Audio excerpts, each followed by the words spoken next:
नमस्ते दोस्तों, मैं डॉक्टर धीरज होत्ते, हिंदी विभाग प्रमुख, संजीवनी महाविद्यालय चापोली। आज के इस ऑनलाइन ताशिका में आप सभी का हार्दिक स्वागत है। BA तृतीय वर्ष ऐच्छिक हिंदी पाठ्यक्रम के अंतर्गत साहित्य शास्त्र इस 11वें प्रश्न पत्र में हम काव्य प्रयोजन की चर्चा कर रहे हैं। इसके पूर्व की ताशिका में हमने संस्कृत के महत्वपूर्ण जो आचार्य हैं, आचार्य भरत मुनि से लेकर मम्मट तक के कई महत्वपूर्ण जो आचार्य हैं, उनके काव्य की जो प्रयोजन है जिसकी चर्चा हमने की है। इसके साथ साथ आधुनिक हिंदी के विद्वानों के काव्य के जो प्रयोजन उन्होंने बताए हैं, उसकी भी हमने चर्चा की है। आज के इस विषय से संबंधित जो तीसरी ताशिका है काव्य प्रयोजन को लेकर, तो आज हम पाश्चात्य विद्वानों द्वारा बताए गए जो काव्य प्रयोजन हैं उसकी चर्चा करते हैं।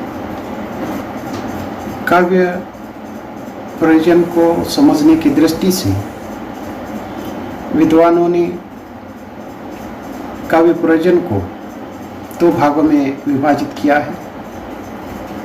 एक भारतीय विद्वानों के द्वारा प्रस्तुत काव्य प्रयोजन और दूसरा है पाश्चात्य विद्वानों के द्वारा प्रस्तुत काव्य प्रयोजन। इसके पूर्व हमने भारतीय विद्वानों के काव्य प्रयोजनों की चर्चा की है। आज हम पाश्चात्य विद्वानों के काव्य प्रयोजन देखते हैं। भारतीय विद्वानों के द्वारा बताए गए जो काव्य प्रयोजन हैं, लगभग सभी विद्वानों ने आनंद और नित्य उपदेश या लोक मंगल की जो भावना है उस पर अधिक बल दिया है। पाश्चात्य विद्वानों के जो काव्य प्रयोजन हैं, उन्होंने आनंद तथा नित्य उपदेश के द्वारा लोक मंगल की भावना पर भी उन्होंने भी बल दिया है। परंतु इसके अतिरिक्त भी पाश्चात्य साहित्य जगत में काव्य प्रयोजन संबंधी अनेक विचार या अनेक जो धाराएं प्रकट हुई है। काव्य को कला मानकर काव्य कला के कई जो प्रयोजन हैं वह उन्होंने प्रस्तुत किए हैं। अनेक प्रकार के प्रयोजन बताए हैं, लेकिन उनमें से जो प्रमुख है जिसकी हमें चर्चा करनी है, ये प्रमुख कौन से हैं? तो कला, कला के लिए, कला जीवन के लिए, कला जीवन से पलायन के लिए, कला जीवन में प्रवेश के लिए, कला मनोरंजन या आनंद के लिए, कला आत्मानुभूति के लिए, कला सेवा के लिए। तो इन 7 जो प्रमुख काव्य प्रयोजन है उसकी हमें चर्चा करनी है। तो एक एक की हम यहाँ चर्चा करते हैं। पहला जो काव्य प्रयोजन है वह कला, कला के लिए है। तो ये सारी जो प्रयोजन है वो पाश्चात्य विद्वानों द्वारा बताए गए हैं। और पाश्चात्य विद्वानों का जो दृष्टिकोण है वह भौतिक रहा है, भौतिक सुख रहा है। और इस दृष्टि से उन्होंने कला को अत्यधिक महत्वपूर्ण स्थान दिया है। कुछ विद्वानों का कहना है कि साहित्य केवल कला की सेवा के लिए लिखा जाता है। दूसरे शब्दों में हम साहित्य लिखना है इसीलिए लिखते हैं। इसके लिए वे अरला और अजंता की जो गुफाएं हैं उसका उदाहरण देते हैं। ये जो गुफाएं हैं कला की सेवा के लिए बनाई गई है। उसके पीछे जो उद्देश्य है वह कला की सेवा दिखाना है, बताना है। इसके अलावा दूसरा कोई प्रयोजन नहीं है। किंतु कुछ विद्वान इसे स्वीकार नहीं करते हैं, क्योंकि उनका कहना है कि साहित्यकार केवल लिखना है इसीलिए नहीं लिखता, उसके पीछे कोई न कोई उद्देश्य होता ही है।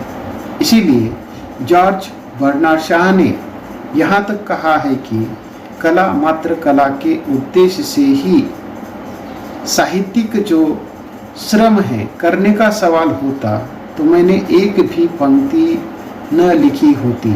तो इस प्रकार बर्नार्ड शॉ ने कहा है कि अगर कला का उद्देश्य केवल कला के लिए होता, कला के लिए, या कला का जो उद्देश्य है, प्रयोजन है, वह सेवा के लिए अगर होता तो मैं एक भी पंक्ति नहीं लिखी होती। काव्य का जो प्रयोजन है केवल कला है, साहित्य लिख सकते हैं इसीलिए लिखना है। अगर इस प्रकार का उद्देश्य नहीं होता है तो उसका कई और उद्देश्य हो सकता है। इस प्रकार की बात बर्नार्ड शॉ ने कही है। साहित्य का जो उद्देश्य मात्र कला की सेवा होता तो मैं एक भी पंक्ति नहीं लिखी होती। इस प्रकार की बात उन्होंने कही है। इसका ही अर्थ यह है कि कला केवल कला के लिए नहीं होती है। कला का मूल जो हेतु है वह मनुष्य का जीवन है और जीवन अपूर्ण से पूर्ण की ओर सतत प्रगतिशील रहता है। तो इस प्रकार जॉर्ज बर्नार्ड शॉ के अनुसार ये जो कला है, मनुष्य का जो जीवन है वह भी एक कला है और इस मनुष्य जीवन की जो अपूर्णता है उसको पूर्ण करने की और ये जो साहित्य है सतत प्रगतिशील रहता है। काव्य का दूसरा एक महत्वपूर्ण जो प्रयोजन है कला जीवन के लिए। कला का अपना स्वतंत्र क्षेत्र है किंतु वह जीवन सापेक्ष भी है, अर्थात समाज का प्रतिबिंब साहित्य में होना आवश्यक है। समाज की जो घटनाएं हैं, उनकी जो समस्या है या लोगों का जो दुख है आदि का वर्णन साहित्य में होना चाहिए। इसीलिए तो साहित्य को समाज का दर्पण कहा गया है। काव्य और कला का जो संबंध है जीवन से अटूट रहा है। यह कला और काव्य का जीवन से अटूट संबंध है। काव्य जीवन की जो गति है उसको उचित दिशा देकर उसे मंगलमय बनाने का प्रयास करता है। काव्य जीवन को प्रेरित करता है, उससे जीवन में उत्साह का संचार होता है। तो इस प्रकार साहित्य को इस कला के माध्यम से जीवन को एक उचित गति देने का, एक दिशा देने का और उसके माध्यम से जीवन को मंगलमय बनाने का महत्वपूर्ण प्रयोजन बताया गया है।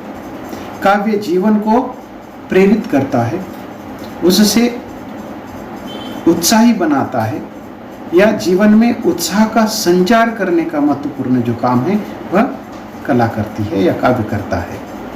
उसके बाद तीसरा जो प्रयोजन है कला जीवन से पलायन के लिए। तो यहाँ मानव जीवन दुखों से भरा हुआ है। जिस प्रकार जीवन में अनेक संकट आते हैं उसी प्रकार अनेक समस्याओं का सामना भी करना पड़ता है।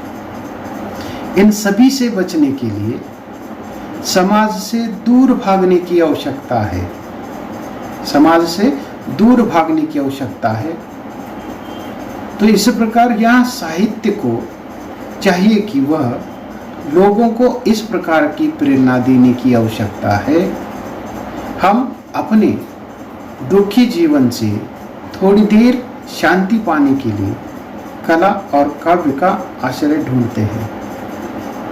वास्तव में संसार में उत्पन्न जो अनंत दुख हैं, अनंत संघर्ष हैं, इससे विराम पाकर हम कला की कल्पनामयी आनंदमयी जो क्रीड़ा है उसमें रममान होकर अपने दुखों को भूलना चाहते हैं। इसका अर्थ यही है कि मनुष्य जीवन जो दुखों से भरा हुआ है, उसके जीवन में अनेक संकट आते हैं, अनेक समस्याओं का उसे सामना करना पड़ता है और इन दुखों से, समस्याओं से छुटकारा पाने की दृष्टि से साहित्य को क्या करना चाहिए? उपदेश करना चाहिए, उसको प्रेरणा देने की आवश्यकता है। और हम अपने जो दुखी जीवन से थोड़ी देर के लिए क्यों न हो शांति पाने का जो प्रयास है इस कला या काव्य के माध्यम से एक आश्रय के रूप में उसे ढूंढते हैं और हमारे संसार में उत्पन्न जो दुख हैं, संघर्ष हैं, कुछ समय के लिए उससे हम विराम पाते हैं। तो इस प्रकार की जो कल्पना है, इस प्रकार का जो कार्य है वह काव्य को या साहित्य को करना चाहिए। हमारे जीवन में कल्पनामयी आनंदमय जो क्रीड़ा है उसमें रममान होने से हमारे जो जीवन के जो दुख है कुछ समय के लिए क्यों न हो उससे हम भूल जाते हैं। उसके बाद चौथा काव्य का जो प्रयोजन है वो कला जीवन में प्रवेश के लिए है। तो इस प्रकार ये जो कला जीवन से पलायन के लिए ये जो हमने प्रयोजन देखा है उसके बिल्कुल ये उल्टा है। जैसे कि चौथा जो प्रयोजन है वो कला जीवन सिखाती है, जीवन जीना सिखाती है। कला जीवन में प्रवेश के लिए ये जो महत्वपूर्ण जो उपदेश है वह साहित्य करता है। कुछ विचारकों के अनुसार कला जीवन से पलायन के लिए नहीं अपितु जीवन में प्रवेशार्थ है, प्रवेश करने के लिए। कला से जीवन की जो प्रतिक्रिया है वह जगती है, वह अंकुरित होती है। इतना ही नहीं तो मनुष्य जीवन अनेक समस्याओं से घिरा हुआ है। मानव समाज से दूर जाकर इन सभी जो बातें हैं, सभी जो दुख है उससे मुक्त नहीं हो सकता। काव्य को चाहिए कि वह समाज में ही रहे, इस प्रकार की प्रेरणा दे। मनुष्य समाज में ही रहे और समाज में रहते हुए इन समस्याओं का संघर्ष करे, जीवन से भागने की कोशिश न करे, या जीवन से भागने से समस्या का समाधान नहीं होता है। तो साहित्य को चाहिए कि वह लोगों को इस प्रकार की प्रेरणा दे कि हमें ये जो संघर्ष करना है, इन समस्याओं से छुटकारा पाना है, तो हमें भागने से काम नहीं चलेगा। हम इस प्रकार पलायन करने से इन समस्याओं का जो सामना है नहीं कर सकते हैं। समस्याओं को दूर करने का एक ही मार्ग अर्थात क्या है, उसका संघर्ष करना है। तो इस दृष्टि से समाज में रहकर ही हमें इन समस्याओं का संघर्ष करना है और उससे मुक्ति का जो मार्ग है निकालना है। इसी प्रकार की प्रेरणा साहित्य या कला देता है। उसके बाद पांचवा जो प्रयोजन है कला मनोरंजन या आनंद के लिए है। तो इस प्रयोजन के अंतर्गत काव्य और कला का जो प्रमुख ध्येय है वह मनोरंजन और आनंद माना गया है। साहित्य के प्रयोजन के रूप में प्रायः सभी ने आनंद को मान्यता दी है। यह एक जीवन का प्रधान प्रयोजन है। मनुष्य का जो जीवन है दुख चिंता समस्याओं से परिपूर्ण भरा हुआ है और वह थोड़ी देर के लिए क्यों न हो वह इन सभी से मुक्ति चाहता है और इसलिए मनुष्य साहित्य पढ़ता है या फिर किसी नाटक या सिनेमा को देखता है। इसीलिए साहित्य को चाहिए कि वह लोगों का मनोरंजन करे और थोड़ी देर के लिए क्यों न हो उन्हें इस चिंता से, इन समस्याओं से मुक्त करने का प्रयास करे। किंतु कुछ विद्वानों के अनुसार साहित्य का प्रयोजन केवल मनोरंजन रहा तो हो सकता है वह अश्लील बने। इसीलिए केवल साहित्य का जो प्रयोजन है वो मनोरंजन नहीं हो सकता। इस प्रकार का भी विचार कुछ विद्वानों ने किया है। उसके बाद अगला जो प्रयोजन है कला आत्मानुभूति के लिए है। आत्मानुभूति की जो प्रेरणा है उससे ही साहित्य की सृष्टि होती है। कवि साहित्य का सृजन करता है, इसका अर्थ क्या है कि वह अपनी आत्मा की अनुभूति करता है। काव्य और कला में जो कलाकार है अपने भावों की अभिव्यक्ति करता है, अर्थात वह अंतकरण में पड़े जगत को वह भले बुरे भावों से अनुभूति के सहारे अंकित करता है। विद्वानों का कहना है कि बाहरी घटना या जो दृश्य है उसको देखने के बाद साहित्यकार को उसकी अनुभूति होती है और उसी अनुभूति को वह अभिव्यक्त करता है। काव्य का यही प्रयोजन होना चाहिए कि वह अपने अंतकरण में जो भी उन्होंने कुछ अनुभूत किया है उसकी वह अभिव्यक्ति करे। विद्वानों का कहना है कि बाहरी घटनाओं या दृश्य देखने के बाद साहित्यकार को उसकी अनुभूति होती है और उसी अनुभूति को वह अभिव्यक्त करता है और यही काव्य का प्रयोजन होता है। तो इस प्रकार काव्य का जो प्रयोजन है वह आत्मा की अनुभूति होती है। तो इस प्रकार साहित्य का जो प्रयोजन है केवल मनोरंजन अथवा उपयोगिता नहीं होनी चाहिए। तो इस प्रकार के अलग अलग जो प्रयोजन है वह विद्वानों ने बताए हैं, जिसमें से एक महत्वपूर्ण जो प्रयोजन है वह कला आत्मानुभूति के लिए है। आत्मानुभूति की प्रेरणा से ही साहित्य की सृष्टि होती है। काव्य और कला इन दोनों का जो प्रभाव है वह कलाकार अपने भावों की अभिव्यक्ति द्वारा करता है। उसके अंतःकरण में पड़े हुए जगत के जो भले बुरे जो भाव है, भावों की जो अनुभूति है, उसके सहारे वह अंकित करता है। तो इस दृष्टि से आत्मानुभूति के द्वारा साहित्य प्रेरणा देता है। जो सातवां प्रयोजन है कला सेवा के लिए, इसके अंतर्गत काव्य कला से मानवता की सेवा करना सद्भावना का प्रचारवादी और नैतिक दृष्टिकोण है। कलाकार स्वयं अपनी युग की जो आवश्यकता है उस आवश्यकता के अनुसार अपनी चेतना से कोई मानव सेवा का जो सिद्धांत है वह अंगीकार करता है और उससे मानव का जो हित है या उसमें मानवता का हित भरा होता है, जिससे मानव मात्र के सुख की जो कामना है वो की जाती है। तो इस दृष्टि से मनुष्य के जीवन को सुखी बनाने के लिए, उसको मंगलमय बनाने के लिए अपने युग की आवश्यकता के अनुसार साहित्य को सेवा करने का या अपने विचारों को व्यक्त करने का महत्वपूर्ण जो उद्देश्य है वह काव्य का होना चाहिए। तो इस प्रकार काव्य प्रयोजनों के अंतर्गत पाश्चात्य विद्वानों ने अलग अलग प्रकार के जो प्रयोजन है, उद्देश्य हैं, वह बताए हैं। कुछ विद्वानों के अनुसार कला कला के लिए होती है, अर्थात हमारे पास कला है इसीलिए हम कला करते हैं, साहित्य हम लिख सकते हैं इसीलिए लिख रहे हैं। तो दूसरा कला जीवन के लिए है। तो इस प्रकार कला का और जीवन का घनिष्ठ संबंध है। जो भी जीवन में घटित घटना है उसका चित्रण कला या साहित्य करता है, इस प्रकार का उद्देश्य होता है।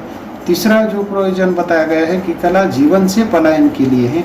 तो इस प्रकार मनुष्य जीवन दुखों से भरा हुआ है और उससे छुटकारा पाने के लिए साहित्य क्या करता है, जीवन से भागने के लिए, उसको उस समस्याओं से दूर करने के लिए तो इस प्रकार का उपदेश करता है। परंतु उसका विरोध करते हुए कुछ विद्वानों ने कला जीवन से पलायन के लिए नहीं है, तो कला जीवन में प्रवेश के लिए है, तो इस प्रकार का प्रयोजन बताया है।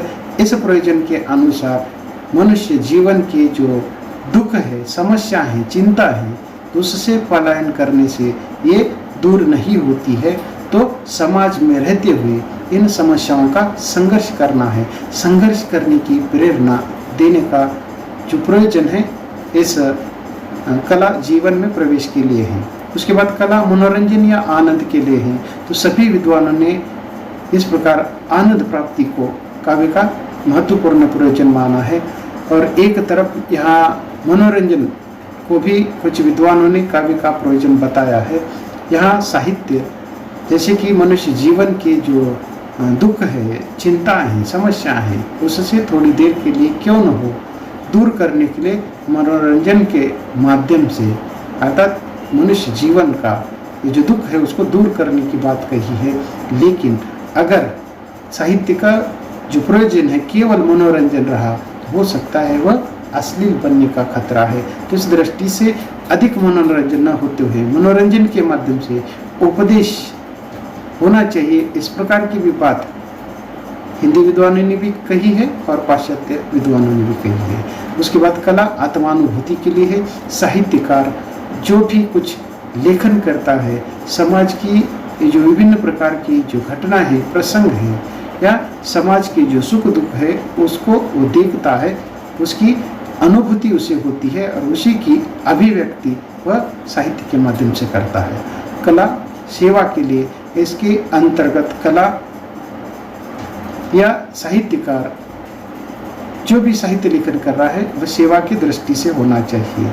अपने समय के, अपने युग की जो आवश्यकता है उस आवश्यकता के अनुसार साहित्य का प्रयोजन होना चाहिए, अर्थात जिसके माध्यम से मनुष्य जीवन की सेवा हो, मनुष्य जीवन को मंगलमय बनाने की दृष्टि से इन विभिन्न प्रयोजनों की आवश्यकता है। लेकिन अलग अलग भले ही प्रयोजन इन विद्वानों ने बताए हो, लेकिन सभी का जो प्रमुख लक्ष्य या उद्देश्य क्या है साहित्य का, कि मनुष्य जीवन को आनंदमय बनाना है या लोक मंगल की जो कामना है, ये प्रमुख लक्ष्य या उद्देश्य रहा है। तो इस प्रकार हमने संस्कृत से लेकर पाश्चात्य विद्वानों तक के कई महत्वपूर्ण जो विद्वान हैं जिन्होंने काव्य के प्रयोजन अलग अलग बताए हैं, उसकी चर्चा हमने की है। और इन सभी का मिला हुआ जो काव्य प्रयोजन है, जो इन 7 प्रयोजनों के माध्यम से हमने देखा है। तो इस प्रकार अभी तक हमने जो संस्कृत, हिंदी और पाश्चात्य विद्वानों के जो काव्य प्रयोजनों को देखा है, इन सभी को देखने के बाद निष्कर्ष रूप में हम यही कह सकते हैं कि काव्य का जो सृजन है वह कुछ विशिष्ट प्रयोजनों को लेकर होता है। अर्थात ही काव्य का प्रयोजन यश, अर्थ प्राप्ति, व्यवहार की शिक्षा देना और जीवन के शिव पक्ष की रक्षा करना, इसके साथ ही सदृश्य परिनिवृत्ति अर्थात काव्य पढ़ते ही शांति अर्थात आनंद की प्राप्ति होती है। उसके साथ ही कांता समित जो उपदेश है करना काव्य का प्रमुख प्रयोजन रहा है। उसके साथ साथ पाश्चात्य विद्वानों के अनुसार कला के लिए है, कला जीवन के लिए है, कला जीवन से पलायन के लिए है, कला जीवन में प्रवेश के लिए है, कला मनोरंजन या आनंद के लिए है, कला आत्मानुभूति के लिए है और कला सेवा के लिए है। तो इस प्रकार ये जो विभिन्न काव्य के जो प्रयोजन बताए हैं, इन सभी का जो सूर है एक ही रहा है कि लोक मंगल की जो भावना है, लोक मंगल की जो कामना है, यही काव्य का प्रयोजन हो सकता है। हम यहाँ रुकते हैं। धन्यवाद।